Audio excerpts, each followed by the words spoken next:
Treinador que não toma a melhor decisão porque ele acredita de futebol. Ele toma a melhor decisão para ele manter o emprego dele. E toda vez que você toma uma decisão não para fazer o que você acha o melhor, mas quando você toma apenas para manter o seu emprego, é uma decisão que vai te levar para a ruína. É uma decisão, é um caminho que vai te levar para... Porque você não vai tomar as decisões piores e vai recolher os frutos sempre. Então, assim, acho que você tem uma ou outra exceção aí. O trabalho do Tite no Corinthians lá atrás foi contrário a isso. O trabalho do Abel hoje no Palmeiras é um contrário a isso. Mas no mais, ou quando tem muito estrangeiro aqui, que você tem estrangeiro... Aí o estrangeiro, quando aqui que eu digo no Brasil, né? Estrangeiro quando chega no Brasil, ele não tá lá para defender o emprego dele, porque ele sabe que se ele for mandado embora, ele vai voltar pro país dele e vai ter as mesmas oportunidades que ele teria. Mas o treinador brasileiro, em muitos momentos, ele toma a decisão não que é melhor pro time, não que é melhor pro estilo de jogo que ele acredita, mas ele toma a decisão porque é o que vai dar mais tempo. Então ele sai, ele acha, vai jogar num jogo difícil, sei lá, ele vai jogar na arena da Baixada. Aí ele sabe, cara, se eu botar o meu time pra jogar do jeito que ele vem treinando, eu acho que é a melhor coisa. Mas ele fala, pô, se eu boto o time assim e perco, eu vou ser criticado. Eu já perdi o jogo anterior. Aí ele vai pra Arena da Baixada pra empatar o jogo, porque o empate na Arena da Baixada é bom. 679 passos contra 330 do Brasil. Mais que o dobro, gente. Mais que o dobro. Sinceramente, eu acho quase que inadmissível isso. Porque se a Noruega tem uma geração privilegiada para a trajetória do futebol norueguês, ela não é muito melhor do que os jogadores do Brasil. Pode ter o melhor aqui, o pior ali e tal, mas não tem uma supremacia. É opção, gente. É opção jogar sem a bola. Isso é pouco repertório, é muito pouco. É muito pouco. É quase nada. Quase nada. Como é que o Brasil jogaria na Copa do Mundo contra o Paraguai, que ontem deu porrada, fez buraco na grama, praticamente não teve a bola o jogo inteiro. Não, a bola vinha, não, pelo amor de Deus, não quero esse negócio, não. Toma, fica com você aí, com a França. Como é que seria? Né? Não ia ter jogo, então, né? Porque o Brasil não quer a bola. Né? Gente, seleção brasileira. Tudo bem, o momento é outro, tudo mais, você tem uma história, você tem... A camisa dele põe um respeito, as pessoas olham com certo respeito. Vê o caso do Japão. O Japão ficou reverenciando o Brasil, né? Segundo tempo, especialmente. Então, acho que tem uma questão de filosofia de jogo também. Eu não sou o tipo de gente que depois que o cachorro tá morto, eu fico pisando. Eu não faço isso. Mas vocês acreditavam mesmo? Vocês achavam mesmo que um time que tem 2 dias de folga, que vai pra churrascaria, que leva um monte de gente, que um treinador que não sabe quem é o time, que não sabe substituir, que é conservador... Ô, gente, a gente teve dificuldades com o Japão. A gente jogou um primeiro tempo medíocre com o Marrocos. A gente ganhou do Haiti. A gente fez um monte de matéria pros caras da Globo. Luciano Huck. Os caras só fizeram matéria com os caras. Os caras ficaram só com uma determinadas pessoas. A gente verdade é isso, é verdade. A gente foi iludido por um monte de gente. E você fez bem em mencionar o Dunga, que foi o cara que não... Foi o único cara que não se vendeu e eu sou arrependido e pedi perdão pra ele. Ele não se vendeu. O seu Ancelotti se vendeu por um monte de propaganda. Na hora de fazer uma convocação. Sim. Na hora de levar o Neymar que não era pra levar. Deixamos o João Pedro. Deixamos o Pedro. Deixamos o Gerson. Deixamos o Matheus Pereira do Cruzeiro. Não levamos o lateral direito. Não tivemos jogadas pelas laterais. Foi uma vergonha. O mal do brasileiro é sempre bater no peito e falar somos penta e vamos pra cima porque aqui é Brasil.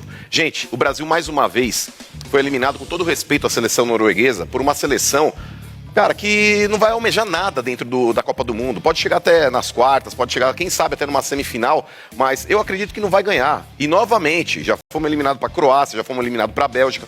O brasileiro precisa parar de romantizar a mediocridade. A safra do futebol brasileiro, dentro da seleção brasileira, não existe. Não existe. O Vinícius Júnior, que tentou aí a Copa inteira carregar a seleção nas costas, o Bruno Guimarães, aí, por mais que tenha perdido o pênalti hoje, fez uma boa Copa até o exato momento. Mas, cara, o entorno não ajuda. A seleção brasileira, quando a gente vem aqui e faz uma crítica, muitas vezes o povo ele não entende, porque a gente precisa analisar uma situação e não somente torcer. Torcer, vocês torcem do outro lado. A gente está aqui, a gente tem que olhar até de uma forma um pouco mais crítica a mediocridade que é a seleção brasileira. A nossa safra é ruim. É uma safra de misto aí, de jogadores muito jovens, que pode até ter talvez uma certa qualidade, com uma equipe velha.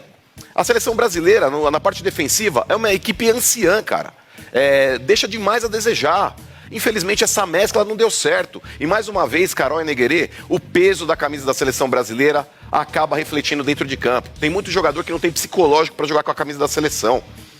No caso do próprio pênalti, desculpa, o Bruno Guimarães, repito, fez uma baita Copa até aqui, mas não dá pra desperdiçar um pênalti, cara. Não dá. Ah, mas acontece. Mas quando você tá vestindo uma camisa de seleção brasileira no mata-mata, irmão, é o tipo de chance que vai fazer falta. O Endrick entrou com 40 segundos dentro de campo, ele teve a chance do jogo, desperdiçou. E o Endrick foi um cara que, inclusive, eu mesmo bati na tecla que ele deveria ter mais chances.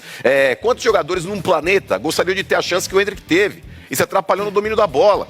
Então eu concordo com o Mauro ali também, não dá pra execrar, mas tem que cobrar, gente. Tem que cobrar, esses caras estão vestindo camisa de seleção brasileira. Ainda no gramado do MetLife Stadium, digerindo mais uma eliminação da seleção brasileira, vamos agora para o nosso maior jejum sem títulos. Vamos entrar em 28 anos sem título de Copa do Mundo. Perdemos por 2-1 para a Noruega, num jogo em que tivemos chances, bola na trave, pênalti perdido, mas o Haaland do outro lado decidiu e foi fatal. Aquilo que a gente não teve efetividade sobrou para a Noruega e deixamos o campo, além de derrotados, com o menor percentual de posse de bola em toda a história da Copa do Mundo, desde que há registro estatístico. 34% só de posse de bola, uma estratégia consciente do Ancelotti, porém arriscada. O problema não é ter pouca posse, porque a gente já teve pouca posse na final contra a Alemanha em 2002 e a gente ganhou. A gente já teve pouca posse no 3-1 contra a Argentina em 82 e ganhamos. A gente teve no 1-1 com a Holanda em 98, que até então era o jogo com a menor posse, e levamos nos pênaltis. O problema é ser pouco efetivo, o problema é perder chances claras de gol. Acho que o primeiro tempo do Brasil não foi ruim, muito pelo contrário, foi um bom primeiro tempo, com boas chances, com ótimas chances e com um pênalti perdido. No segundo tempo, o Ancelotti fez mudanças, afrouxou a marcação, continuou apostando na linha baixa, mas a Noruega foi tendo mais espaço, e mais espaço, e mais espaço, e a gente seguiu perdendo gols. Perdemos uma chance muito clara com o Endrick. Pouco tempo depois veio o gol com o Haaland, que até então estava incomodando, mas não tinha tido a chance. Quando teve, botou para dentro uma bola indefensável. O Alisson já tinha feito defesas importantes, essa era impossível, e logo depois uma outra chance, um tiro de fora da área, um chute que passa entre as pernas da marcação, e quando sai, o Haaland já sabe que entrou, né? Tanto que a comemoração dele é como se dissesse, eu já sabia. E aí o Brasil ainda acha o 2-1 no final com um pênalti em cima do Casemiro, gol do Neymar, mas foi insuficiente. O Brasil volta para casa, fica desde 2002 sem título, sem conseguir eliminar uma seleção europeia, mais uma vez perde para uma geração de ouro, né? Perdeu para a geração de ouro da Bélgica, para a geração de ouro da Croácia e agora perde para a geração de ouro da Noruega. O Brasil segue sem conseguir ganhar da Noruega. São 5 confrontos na história, 2 em Copa do Mundo, perdemos em 98 por 2-1, perdemos agora de novo por 2-1. É a única seleção entre todas que o Brasil já enfrentou na sua história que o Brasil não conseguiu ganhar. A Copa termina para a seleção brasileira, mas continua num altíssimo nível, uma briga insana pela artilharia. Haaland com 7 gols, Messi com 7 gols, Mbappé com 7 gols. Mbappé e Haaland já jogaram nas oitavas, falta ainda Lionel Messi, que pode ampliar essa luta pela artilharia. E o Brasil volta para casa com várias questões, dando uma resetada para começar o ciclo do zero, que já vai iniciar com 2 amistosos na sequência contra a Austrália. E aí o Ancelotti vai poder fazer tudo do zero. Bem, amigos das redes sociais, milhões de amigos das redes sociais, falar o quê? Né? Tem muita coisa para falar, mas eu nem gostaria de falar tanto. Eu digo sempre que Copa do Mundo, os jogos são decididos em pequenos detalhes. Hoje acabou sendo decidido aí em 4 detalhes. Um pênalti perdido, o Bruno Guimarães bateu bem na bola, mas o goleiro foi nela certo, aos 14 minutos do primeiro tempo. Tivemos chances de gol no primeiro tempo. Tivemos a mais clara delas, o Endrick entrou com 40 segundos que ele estava em campo. Vini Júnior fez mais uma jogada fantástica, botou na frente do goleiro. No segundo toque ele adiantou demais a bola. Não deu para driblar o goleiro, não deu para nada, a não ser tocar daquele lado e acabou tocando para fora. Se o Brasil faz 1-0, a Noruega tem que mudar seu jogo, não pode ficar aquele toque de bola atrás, vai no goleiro, volta aqui, vai no goleiro, volta aqui, vai. E quando chega lá na frente eles tocam muito bem a bola. O Alisson já tinha feito também 2 defesas importantíssimas, se faça justiça ao Alisson. Eles fazem 1-0. O Haaland pegou não sei quantas vezes na bola, mas ele tentou o gol 2 vezes e fez os 2. A subida de cabeça com o Gabriel Magalhães, o jeito que ele mexe a cabeça para fazer o gol é impressionante lá no terceiro andar.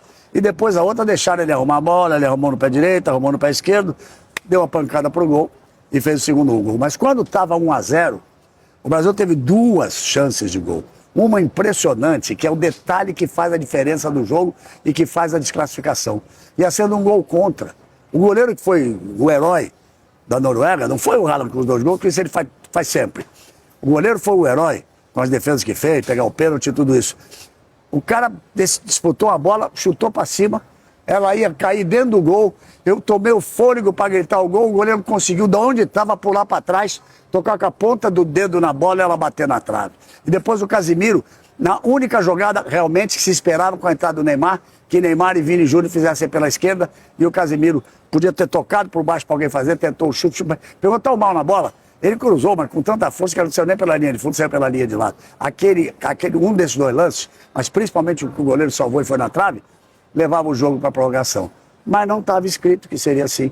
São coisas do futebol. Agora eu repetiria as palavras do Marquinhos. O trabalho foi sério, vinha melhorando a cada jogo. E que não se queime os jovens que vão trabalhar com o Ancelotti para a próxima Copa do Mundo. Temos muitos jogadores jovens, muito bons, para que se faça um trabalho. Quem sabe se repete. Em 90 fomos tão mal, caímos também no 5º jogo, no 4º jogo, nas oitavas de final também. Agora, oitava foram 5 jogos. E depois, 4 anos depois, muitos daqueles jogadores conquistaram o tetracampeonato.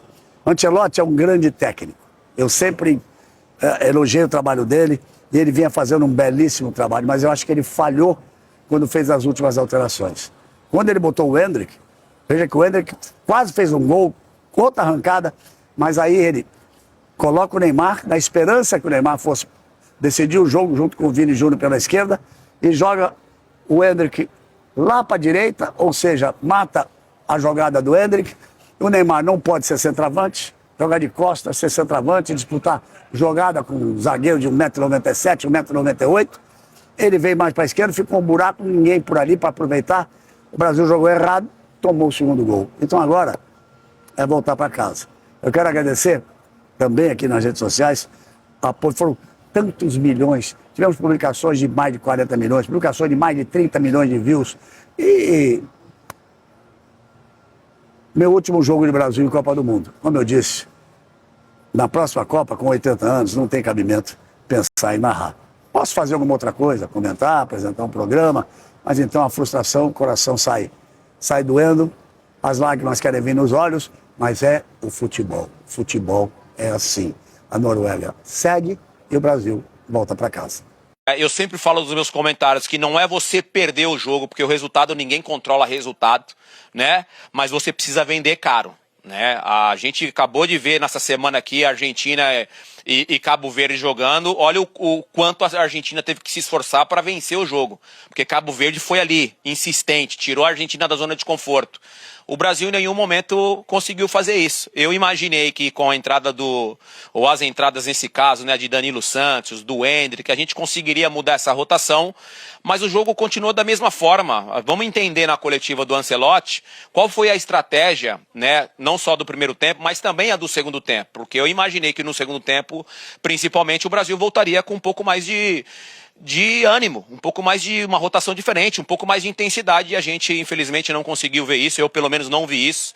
Então a gente perdeu hoje porque a Noruega jogou melhor.